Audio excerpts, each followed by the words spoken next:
সাবেক প্রধানমন্ত্রী শেখ হাসিনার ছেলে সজীব ওয়াজেদ জয়কে অপহরণ ও হত্যা চেষ্টা মামলার সাজাপ্রাপ্ত আসামি হিসেবে আদালতে আত্মসমর্পণ করেছেন আমার দেশ পত্রিকার সাবেক ভারপ্রাপ্ত সম্পাদক মাহমুদুর রহমান।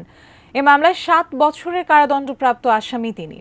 ঢাকার সিএমএম কোর্ট প্রাঙ্গণ থেকে আরও জানাচ্ছেন সহকর্মী মনিরুজ্জামান। কোর্ট প্রাঙ্গণ থেকে কি জানাবেন আমাদের?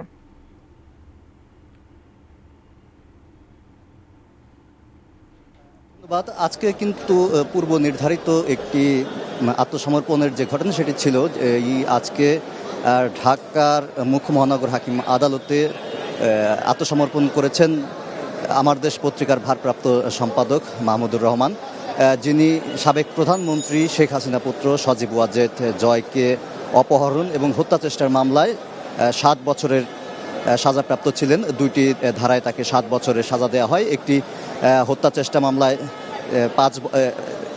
2 বছর এবং অপহরণের যে মামলা সে মামলায় 5 বছরের সাজা দেওয়া হয়।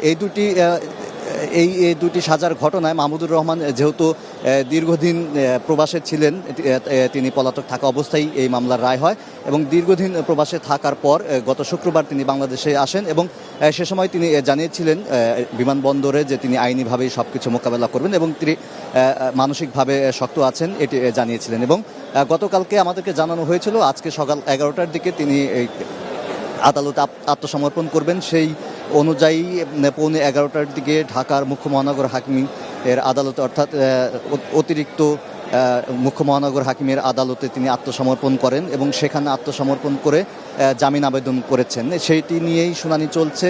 আমরা যতটুকু জানি যেহেতু তার 7 বছরের সাজা হয়েছে এবং এই 7 বছরের যে সময়সীমা এই সময়সীমার সাজা থাকায় এই ঢাকার মুখ্য মহানগর হাকিম আদালত থেকে তাকে জামিন হয়তো দেয়া সম্ভব হবে না, সেই বিধান নেই, যার কারণে তাকে কারাগারে পাঠানোর আদেশ দিতে পারেন এবং উচ্চ আদালতে আপিল করার নির্দেশ হয়তো দেবেন।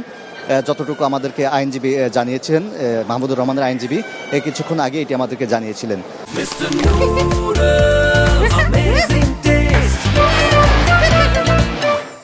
একটি বিষয় জানিয়ে রাখি, মাহমুদুর রহমান ছাড়াও এখানে কিন্তু সকাল থেকে আওয়ামী লীগ সরকারের সাবেক যেই মন্ত্রী ছিলেন, বেশ কয়েকজন মন্ত্রী, তাদেরকেও কিন্তু আদালতে তোলা হয়েছে। এর মধ্যে একটি হচ্ছে নিউ মার্কেট থানার হত্যা মামলায় সাবেক প্রধানমন্ত্রী বেসামরিক বিনিয়োগ উপদেষ্টা সালমান এফ রহমান, সাবেক আইনমন্ত্রী আনিসুল হক এবং সাবেক আইজিপি চৌধুরী আবদুল্লাল মামুনকে নিউ মার্কেট থানার ব্যবসায়ী ওয়াদুদ হত্যা মামলায় গ্রেপ্তার দেখানো হয় এবং সেখানে চৌধুরী আবদুল্লাল মামুনের 10 দিনের রিমান্ড আবেদন করলে বিচারক তার 4 দিনের রিমান্ড মঞ্জুর করেন এবং এই একই মামলায় ঢাকা দক্ষিণ সিটি কর্পোরেশনের 26 নং ওয়ার্ডের সাবেক কাউন্সিলর হাসিবুর রহমান মানিকের 10 দিনের রিমান্ড আবেদন করলে তাকেও 5 দিনের রিমান্ডে দেয়।